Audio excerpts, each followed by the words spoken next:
ਅੱਜ ਦੀਆਂ ਖਬਰਾਂ ਵੱਲ ਚੱਲੀਏ ਤੇ ਪ੍ਰੈਜ਼ੀਡੈਂਟ ਡੋਨਲਡ ਟਰੰਪ ਉਹਨਾਂ ਨੇ ਆਪਣਾ ਜਿਹੜੇ ਸਿਕਿਉਰਿਟੀ ਐਡਵਾਈਜ਼ਰ ਸੀਗੇ ਮਾਈਕਲ ਵਾਲਜ਼ ਉਹਨਾਂ ਨੂੰ ਰਿਮੂਵ ਕਰ ਦਿੱਤਾ ਹੈਗਾ।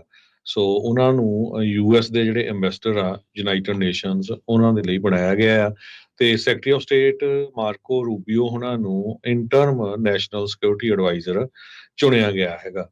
ਤੇ ਇਹ ਉਹਨਾਂ ਨੇ ਇਹ ਕਿਹਾ ਆ ਵੀ ਵੀ ਮੈਂ ਬਹੁਤ ਖੁਸ਼ ਹਾਂ ਵੀ ਯੂਨਾਈਟਿਡ ਨੇਸ਼ਨ ਨੂੰ ਜਿਹੜਾ ਅਮਰੀਕਾ ਨੂੰ ਯੂਨਾਈਟਿਡ ਨੇਸ਼ਨ ਦੇ ਵਿੱਚ ਉਹ ਐਡਰੈਸ ਕਰਨਗੇ, ਰਿਪਰੈਜ਼ੈਂਟ ਕਰਨਗੇ। National security advisor mic Walz ਨੇ ਕਹਿੰਦੇ ਵੀ ਨੇਸ਼ਨ ਨੂੰ ਫਸਟ ਪੁੱਟ ਕਰਨ ਦੀ ਜਿਹੜੀ ਕੋਸ਼ਿਸ਼ ਕੀਤੀ ਹੈਗੀ ਆ, ਪਰ ਪਿਛਲੇ ਦਿਨਾਂ ਦੇ ਵਿੱਚ ਜਿਹੜਾ ਸਿਗਨਲ ਨੂੰ ਲੈ ਕੇ ਕਾਫੀ ਜ਼ਿਆਦਾ ਜਿਹੜਾ ਰੌਲਾ ਰੱਪਾ ਪਿਆ ਸੀ ਵੀ ਇੱਕ ਨਹੀਂ ਦੋ ਵਾਰੀ ਜਿਹੜੇ ਲੀਕ ਹੋਏ ਆ, ਉਹਦੇ ਕਰਕੇ ਲੱਗ ਰਿਹਾ ਸੀ ਨਾ ਕਿਸੇ ਦੀ ਜ਼ਰੂਰ ਛੁੱਟੀ ਹੋਊਗੀ।